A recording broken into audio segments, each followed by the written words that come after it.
Hello friends, welcome to editorial analysis by simplified civil services. आज 25 अगस्त Sunday को दो आर्टिकल डिस्कस करेंगे।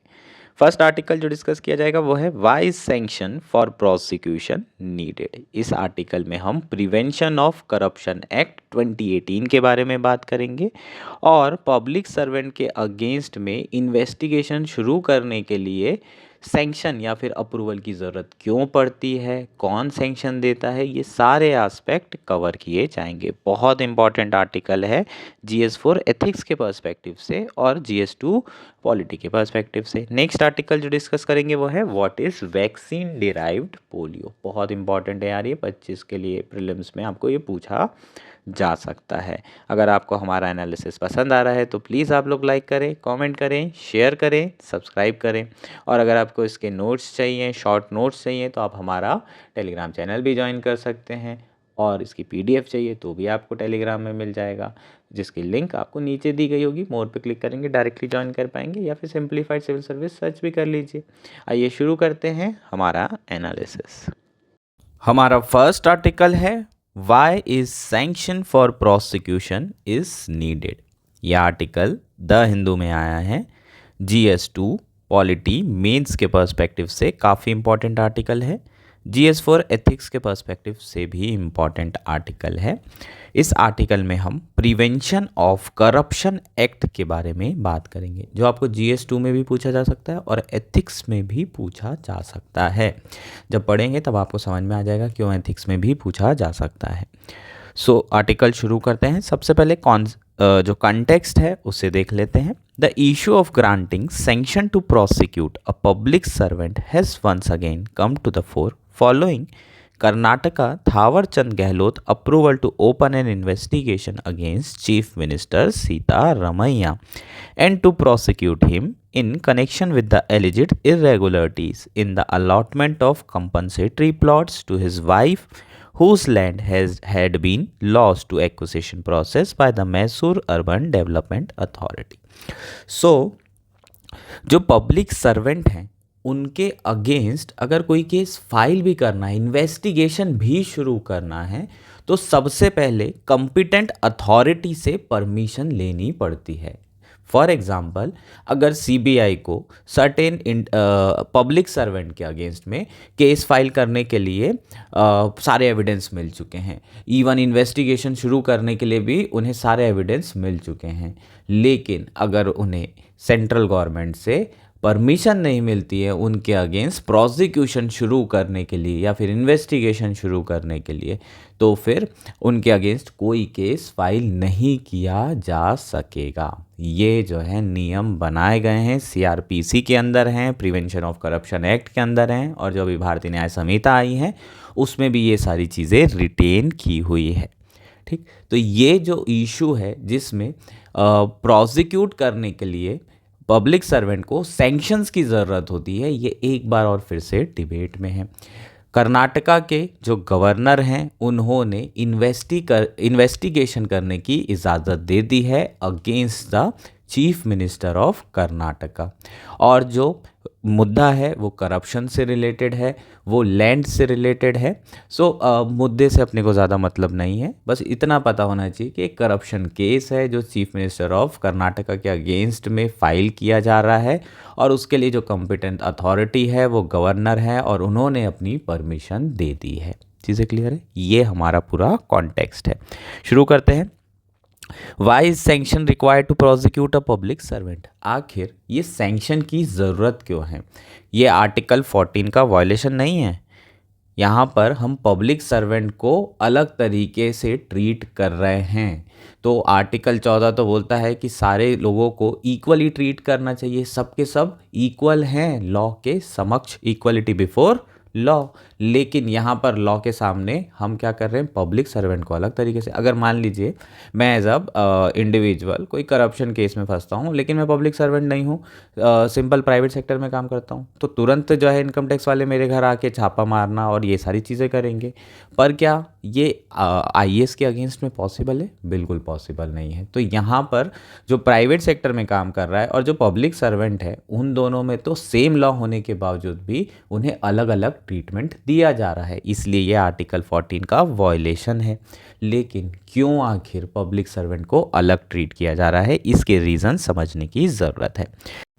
Sanction for prosecuting a public servant has been a mandatory feature of anti-corruption law. This is intended to protect public servant from vexatious and malicious prosecution for action and decision made in course of discharging their official duty. अगर हम public servant की बात करें तो public servant के पास अथाह power होती है, बहुत पावर होती है, इसलिए तो आप लोग सब आईएएस बनना चाहते हैं। एक ज़िले में ऑलमोस्ट जितनी पावर हो सकती है सब एक आईएएस के हाथ में है, और वो जब अपनी पब्लिक ड्यूटी निभाते हैं तो कई बार ऐसा होता है कि अगर आप उसे वापस जाके देखें तो बहुत सारी चीज़ें उसमें हो सकता है कि आपको लगे कि यार ये तो इरेगुलरिटीज़ हैं, या फिर यहाँ पर जो है इन्होंने चीज़ें फॉलो नहीं की है, प्रोसीजर फॉलो नहीं की है। लेकिन हो सकता है कि वो जो काम कर रहे हों उसके पीछे इंटेंशन बहुत अच्छे हों, और एथिक्स में हमने ये कई बार देखा भी है कि कई बार जैसे मान लीजिए कि कोई सर्टिफिकेट लेने आया, 90 साल का आदमी अपना जो है पेंशन के लिए कोई कागज़ बनवाने आया, तो उसको आईएएस ऑफिसर बोलेगा अच्छा ठीक है एक कागज़ नहीं है आप आगे आके दे देना, और उस बीच में आपने जो है जा करके उनके अगेंस्ट में कंप्लेंट फाइल कर दी। तो कई बार ऐसा होता है कि आप प्रोसीजर फॉलो नहीं कर पाते हैं, और उसका रीज़न ये है कि आप पब्लिक इंटरेस्ट में काम कर रहे हैं। लेकिन अगर हम प्रोसीजर फॉलो नहीं करते हैं तो कई बार क्वेश्चन उठते हैं किसके ऊपर, सिविल सर्वेंट के ऊपर।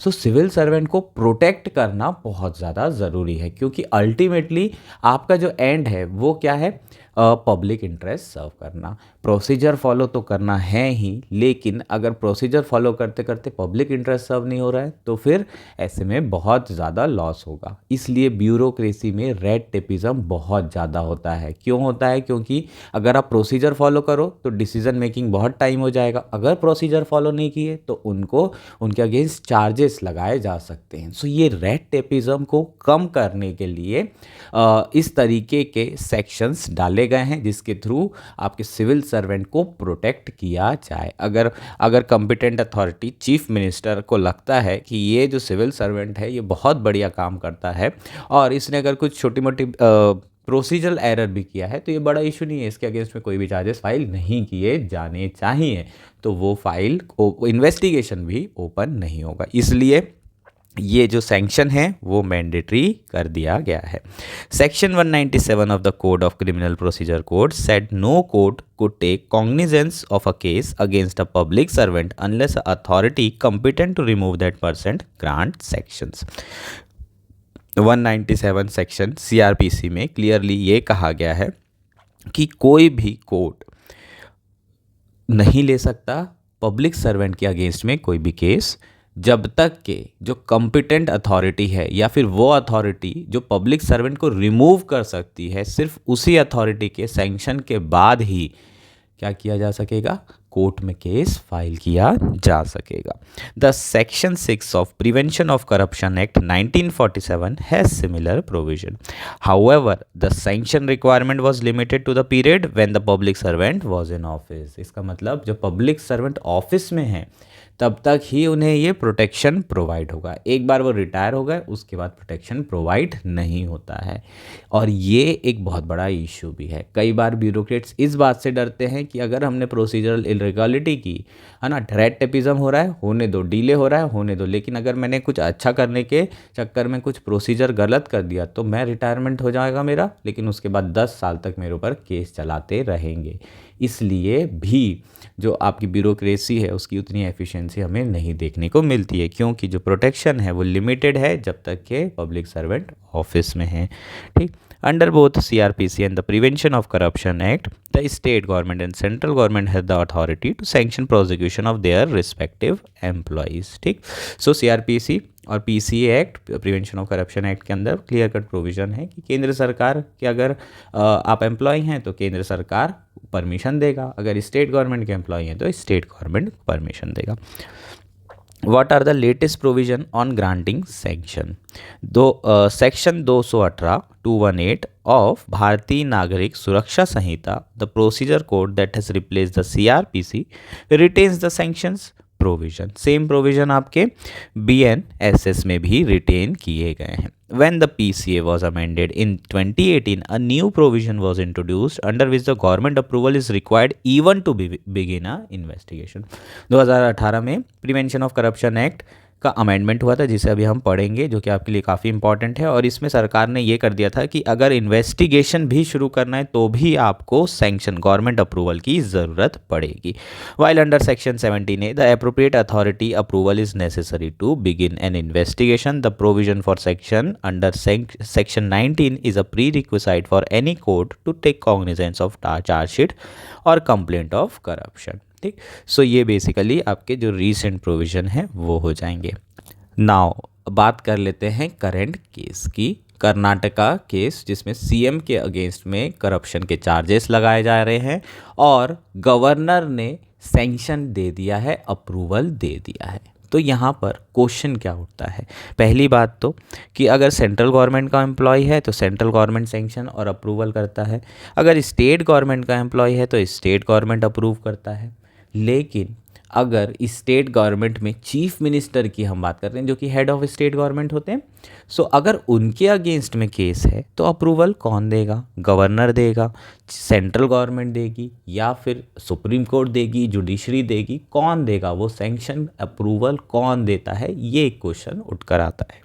1947 prevention of corruption act, 1988 amendment जो हुआ प्रिवेंशन ऑफ करप्शन एक्ट, इनमें एक क्लॉज मेंशन किया गया था जिसमें कहा गया था in case of any other person the sanction would be granted by authority competent to remove the public servant in office. मान लीजिए कि जो सेंट्रल गवर्नमेंट का एम्प्लॉय है वो तो सेंट्रल गवर्नमेंट करेगा, स्टेट गवर्नमेंट का तो स्टेट गवर्नमेंट करेगा, लेकिन अगर कोई ऐसे एम्प्लॉय जो यहाँ मेंशन नहीं है, ऐसा पब्लिक सर्वेंट जो यहाँ मेंशन नहीं है, तो उनको उनके अगेंस्ट में केस फाइल करने के लिए सैंक्शन कौन देगा? वो अथॉरिटी दे सकती है जो उस पर्टिकुलर अथॉरिटी को रिमूव करने की पावर रखती हो। और इस केस में चीफ मिनिस्टर को रिमूव करने की पावर किसके पास है?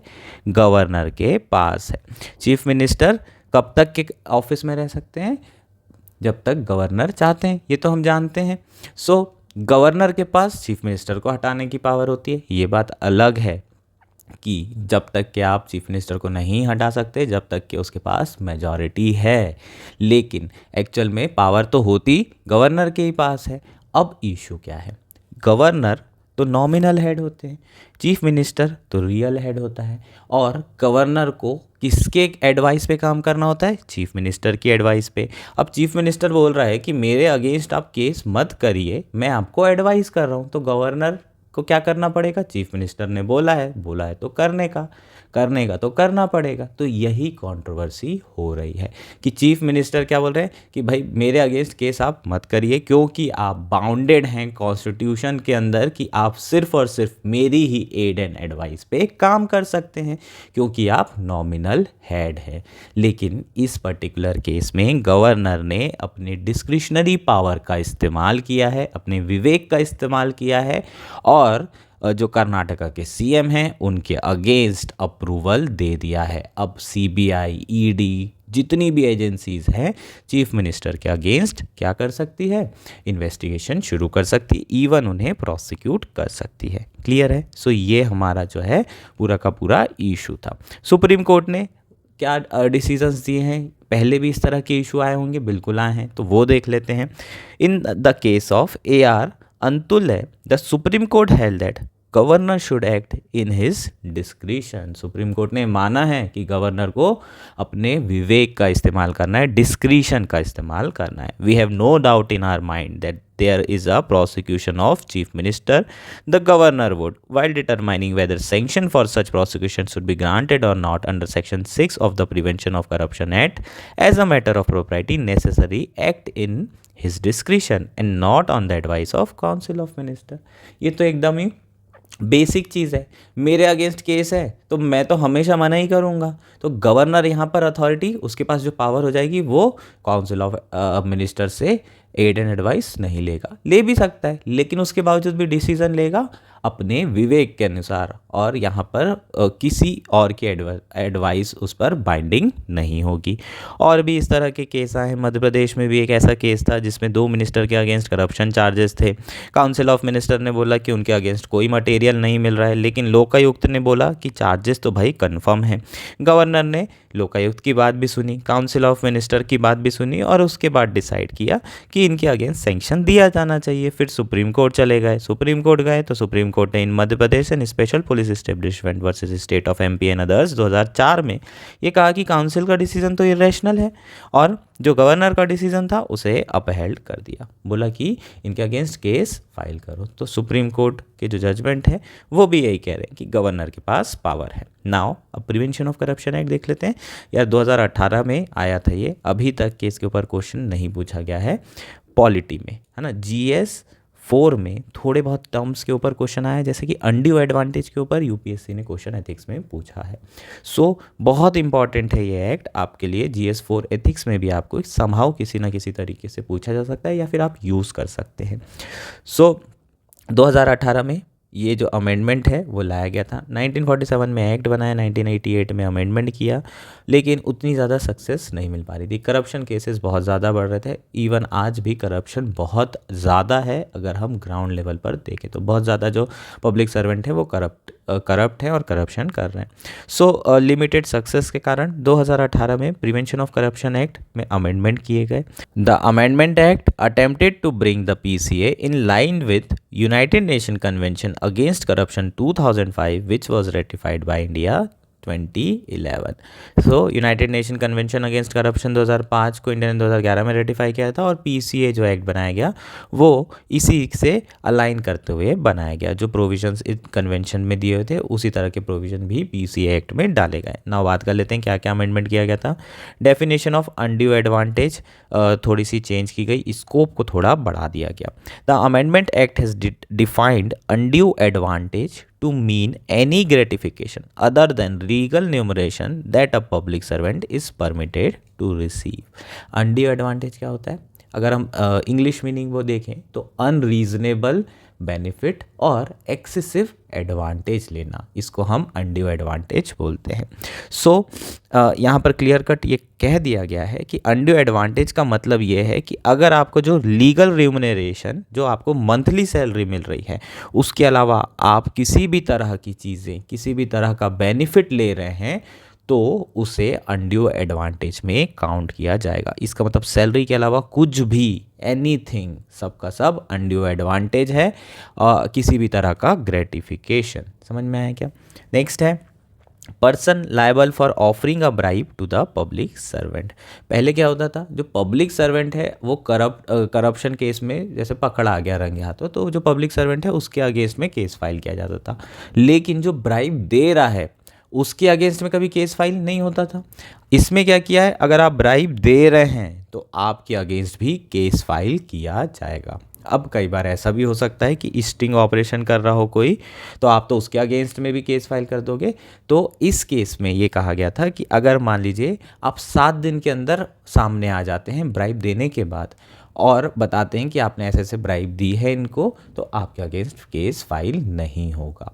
ठीक। सो क्योंकि कई बार लोगों को ब्राइब देना पड़ जाता है काम करवाने के लिए, तो काम कराने के लिए ब्राइब देना पड़ जाता है, लेकिन सडनली आपको पता चला कि नहीं यार ये सही नहीं है, और 7 दिन के भीतर आप आ जाते हैं और बता देते हैं अथॉरिटी को कि आपने इन्हें ब्राइब दिया है, तो फिर आपको आपके अगेंस्ट केस फाइल नहीं किया जाएगा, सिर्फ पब्लिक सर्वेंट के अगेंस्ट केस फाइल किया जाएगा। और अगर आप नहीं बताते हैं 7 दिन में और उसके बाद पकड़ाई में आया सब पब्लिक सर्वेंट को कि आपने दिया है, तो आपके ऊपर जो है आपको क्रिमिनल चार्जेस लगाए जा सकते हैं, पनिशेबल ऑफेंस बनाया गया है, जेल हो सकती है आपको।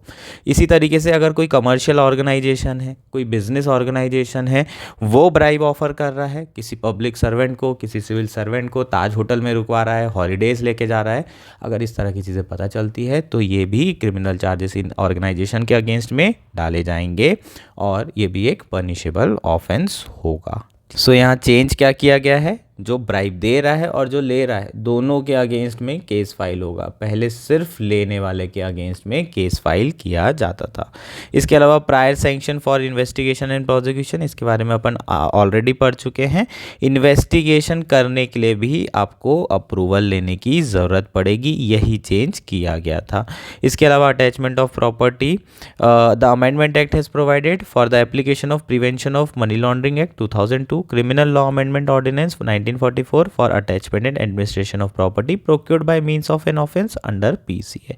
इन केस अगर आपने करप्शन कर करके खूब प्रॉपर्टी बना ली और पता चल गया कि आपने करप्शन किया है पीसीए एक्ट के अंदर, तो आपकी जितनी प्रॉपर्टी होगी वो अटैच हो जाएगी और prevention of money laundering act आपके ऊपर एप्लीकेबल हो जाएगा। क्रिमिनल लॉ अमेंडमेंट ऑर्डिनेंस 1944 आपके ऊपर जो है लागू किया जाएगा और आपकी सारी प्रॉपर्टी अटैच कर ली जाएगी।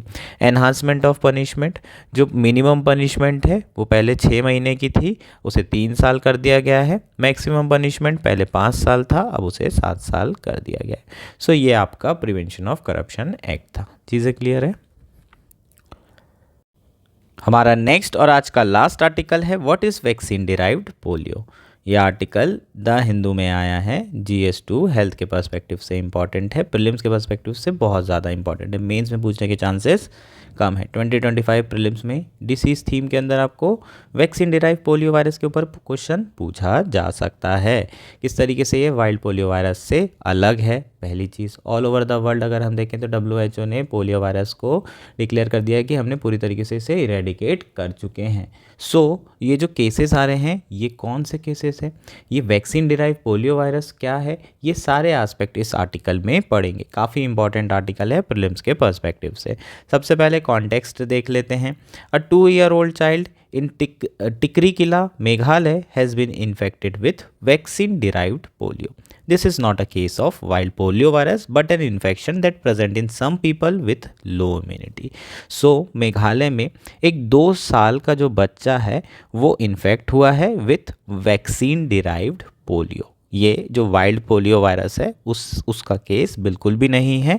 ये जो केस है बच्चे को जो वैक्सीन दी गई थी उसी से, जो हमने 2 बूंद ज़िंदगी की डाली थी, उसी वैक्सीन के कारण उसे पोलियो हुआ है। The child was diagnosed with acute flaccid paralysis at the hospital in Assam. So जो child है उसे acute flaccid पैरालिसिस हो चुका है और उसके होने का कारण है वो 2 बूंद ज़िंदगी की उसकी जो है ज़िंदगी ले चुकी है इस पर्टिकुलर केस में। अगर आपकी इम्यूनिटी अच्छी नहीं है तो आप वैक्सीन जो हम ले रहे हैं वो बैकफायर कर सकती है और वो हो सकता है कि जिसकी आप वैक्सीन ले रहे हो उस जिसके अगेंस्ट आप वैक्सीन ले रहे हो वही डिसीज़ आपको हो जाए। सो यहाँ पर भी यही हुआ है। Vaccine derived polio is a rare condition that occur when the weakened, also called as attenuated strain of polio virus used in the oral polio vaccine mutates and regain the ability to cause paralysis. So OPV, oral polio vaccine, contains a live attenuated virus that is used for immunization against the disease. This weakened virus trigger an immune response when administered, thus protecting people from the disease. यहाँ पर सबसे पहले OPV की बात कर लेते हैं। Oral polio vaccine, जो 2 बूंद ज़िंदगी की हम आप लोगों के मुंह में डालते हैं वो ओरल पोलियो वैक्सीन होती है। ओरल पोलियो वैक्सीन में जो वायरस डाला जाता है, जो यूज़ किया जाता है स्ट्रेन, वो एटेन्यूएटेड होता है। मतलब उसका साइज़ बहुत छोटा होता है लेकिन वो ज़िंदा होता है। सो लाइव बट एटेन्यूएटेड, मतलब स्मॉलर साइज़ में वायरस हम आपके अंदर शरीर में डालते हैं। वो वायरस आपके शरीर में जाता है तो वो इतना स्मॉल साइज़ होता है कि वो हार्मफुल हो ही नहीं सकता। आपकी बॉडी उस वायरस को देखती है और उसके अगेंस्ट में, चूँकि वो फॉरेन पार्टिकल है तो उसके अगेंस्ट में एंटीबॉडी डेवलप कर लेती है। अब आपकी बॉडी में इस वायरस के अगेंस्ट में ऑलरेडी एंटीबॉडी प्रेजेंट हो गई और वायरस बहुत ही स्मॉल साइज़ का था, तो फिर उससे आपको तो कुछ होगा नहीं, थोड़े समय तक वो आपकी बॉडी में रहता है, रिप्रोड्यूस होता है और फिर एक्सक्रीशन सिस्टम के थ्रू बाहर निकल जाता है। लेकिन आपकी बॉडी में जो एंटीबॉडीज़ है वो हमेशा रहती है। अब मान लीजिए एक्चुअल वायरस आपके, मतलब जो एकदम हाई स्ट्रेंथ वायरस है, वो आपके शरीर में आता है, आपकी बॉडी पहले से ही तैयार है उसको मारने के लिए, और आपको वो वायरस जो आपके अंदर आएगा वो किसी भी तरह का हार्म नहीं पहुंचाएगा। इसे ही तो वैक्सीनेशन प्रोसेस बोलते हैं। लेकिन कुछ वैक्सीन्स में हम लोग लाइव नहीं डालते हैं, डेड वायरस ही यूज़ किया जाता है, वो वैक्सीन ज़्यादातर सेफ होती है। ठीक, उसके बारे में भी अभी हम बात करेंगे। यहाँ पर जो हमारी ओरल पोलियो वैक्सीन होती है वो जनरली, उसमें जो वायरस हम यूज़ करते हैं एज अ वेक्टर, वो एट्यूनेटेड स्मॉल साइज वायरस होता है, लेकिन लाइव वायरस होता है, जिंदा वायरस होता है। सो कई बार क्या होता है कि अगर मान लीजिए कि बच्चे की इम्यूनिटी बहुत स्ट्रांग ना हो और जो वायरस है वो म्यूटेट हो जाए आपके शरीर के अंदर और वापस वो एबिलिटी रीगेन कर ले, वो स्ट्रेंथ रीगेन कर ले और आपकी बॉडी को इन्फेक्ट कर दे, तो आपको जो वैक्सीन आपने यूज़ की थी उसी की डिसीज़ भी हो सकती है, उसी वैक्सीन के कारण, क्योंकि वैक्सीन के थ्रू ही तो आपके अंदर वायरस डाला गया था, ऐसे तो वायरस आपके अंदर आया नहीं था। सो हमने वैक्सीन आपको एडमिनिस्टर की और वो वैक्सीन आपके बॉडी में गई, आपके इम्यून रिस्पॉन्स उतना अच्छा नहीं था, उस वायरस ने अपनी स्ट्रेंथ को रिगेन किया और रिगेन करके आपको इन्फेक्ट कर दिया। तो ये होता है वैक्सीन डिराइव्ड पोलियो। समझ में आया क्या? The attenuated virus replicate in intestine for limited period and excreted in stool. In rare cases the virus can mutate enough cause the disease again and circulated in area where either immunization is low, where immunocompromised people reside, or where the sanitation and hygiene are poor. So अगर virus जो है इसी तरीके से spread होता है जहाँ पर बहुत ही इम्यूनो कॉम्प्रोमाइज लोग रह रहे हैं, जहाँ पर इम्यूनिटी बहुत कम है, उस एरिया में ये वायरस धीरे धीरे फैलने लगेगा, या फिर हाइजीन बहुत ख़राब है वहाँ पर ये वायरस फैलने लगता है ना। आपको ये तो आइडिया होगा कि जो आपका पोलियो वायरस है वो ओरल फीकल रूट के थ्रू फैलता है ना। सो अब बात कर लेते हैं कि कौन कौन से टाइप्स के पोलियो वायरस होते हैं। टोटल 3 टाइप्स के पोलियो वायरस है। वाइल्ड पोलियो वायरस 1, टाइप 2 और टाइप 3। तीनों ही ऑलमोस्ट सेम सिम्टम्स शो करते हैं और इसके जो स्ट्रेन्स हैं ऑलमोस्ट आइडेंटिकल हैं। अब वैक्सीन के बारे में बात करते हैं। पहली वैक्सीन पोलियो वायरस के अगेंस्ट में 1950s में बनाई गई थी बाय जोनास सॉल्क के द्वारा। Salk inactivated the virus using formaldehyde and injected it into the muscle of test subject। तो जो पहली वैक्सीन बनी थी उसमें जो वायरस लिया गया था वो इनएक्टिवेटेड वायरस था। वायरस को पहले मारा गया और उसके बाद फिर उसे सब्जेक्ट के अंदर डाला गया। This inactivated polio vaccine induced systemic immunity relating to the blood, brain and all other organ system in the subject. तो ये जो इनएक्टिवेटेड आपका पोलियो वैक्सीन है ये बेसिकली एंटीबॉडी डेवलप करने के लिए काम आता है, लेकिन ये ज़्यादा इफ़ेक्टिव नहीं होता क्योंकि जो वायरस है वो डेड वायरस जाता है। सो ये इससे इम्यूनिटी बहुत ज़्यादा स्ट्रॉन्ग नहीं हो पाती है। नेक्स्ट जो है किसने बनाया? अल्बर्ट सबिन ने डेवलप की another vaccine that contain live polio strain weakened by growing them serially in macaque cells making them unfit for human infection. जो अल्बर्ट सबिन थे उन्होंने जो वेक्टर यूज़ किया, जो वायरस यूज़ किया वो एट्यूनेटेड और वीकन्ड वायरस यूज़ किया। इतना वीक कर दिया कि जो ह्यूमन है उन जो कोई भी ह्यूमन के अगर इसे एडमिनिस्टर भी किया जाता है, इंजेक्ट भी किया जाता है, तो उन्हें हार्म ना पहुंचे। Since this vaccine contain the live virus it had to be administered through its natural mode of infection, in this case oral. चूँकि ये इसमें लाइव वायरस था तो इसे एडमिनिस्टर उसी तरीके से करना पड़ता है जिस तरीके से नॉर्मली आपके जो अंदर है ये वायरस एंटर करता है। सो ओरली है ना, आपको 2 बूंद जिंदगी की दी जाती है। This is what we today known as OPV। ठीक, इसको हम OPV बोलते हैं? Oral polio vaccine. अब ओरल पोलियो वैक्सीन प्रीफर क्यों की जाती है ये देख लेते हैं, इसके पीछे के रीज़न। ये आपको मेंस में आ सकता है, सिर्फ इतना वाला पोर्शन, ठीक। OPV is usually preferred over the IPV because of its ease of administration, है ना। बहुत आसानी से आप ये जो वैक्सीन है वो दे सकते हैं। It does not require syringes और medical training and is inexpensive. बहुत आसानी से हमारे यहाँ जितनी आशा वर्कर हैं वो सारी की सारी आती हैं और बोले बेटा दो मुंह खोलो और 2 बूंद डालिए और काम ख़त्म। ना सुई लगाने का झंझट, ना मेडिकल ट्रेनिंग की झंझट, कुछ भी नहीं, और आसानी से एडमिनिस्टर किया जा सकता था इतनी बड़ी पॉपुलेशन को, इसलिए इंडिया ने ओपीवी चूज़ किया। However weakened virus in OPV can occasionally revert causing the disease it is meant to prevent. लेकिन कई बार बहुत रेयर केसेस में जिस डिसीज़ को बचाने के लिए वायरस दिया जाता है वो डिसीज़ करने का काम भी ओपीवी कर सकता है, लेकिन आईपीवी में ऐसे चांसेस बिल्कुल भी नहीं होते हैं, क्योंकि उसके अंदर जो वायरस हम इंजेक्ट कर रहे हैं वो तो डेड वायरस है। सो आईपीवी अगर यूज़ करेंगे तो इस तरह के इश्यूज नहीं आएंगे। लेकिन आईपीवी क्या है? लेस पोटेंट वैक्सीन है, उतने समय तक आपको प्रोटेक्शन बहुत लंबे समय तक नहीं दे सकती है। But contains inactivated virus particle, hence no risk of causing vaccine associated paralytic polio myelitis is a rare adverse reaction to the OPV. IPV is comparatively tougher to manufacture too as it contains chemically inactivated virus. जो IPV है उसको बनाना इतना आसान भी नहीं है, इसलिए भी ओपीवी को प्रेफर किया जाता है। चीज़ें क्लियर है? सो ये कंप्लीट आर्टिकल था। होपफुली आर्टिकल क्लियर है। That's it for today. Thank you and enjoy. कोई भी डाउट है तो टेलीग्राम पे भी मैसेज कर सकते हो मुझे, या फिर डायरेक्टली मैसेज कर सकते हो, या फिर आप जो है कमेंट में भी पूछ सकते हो।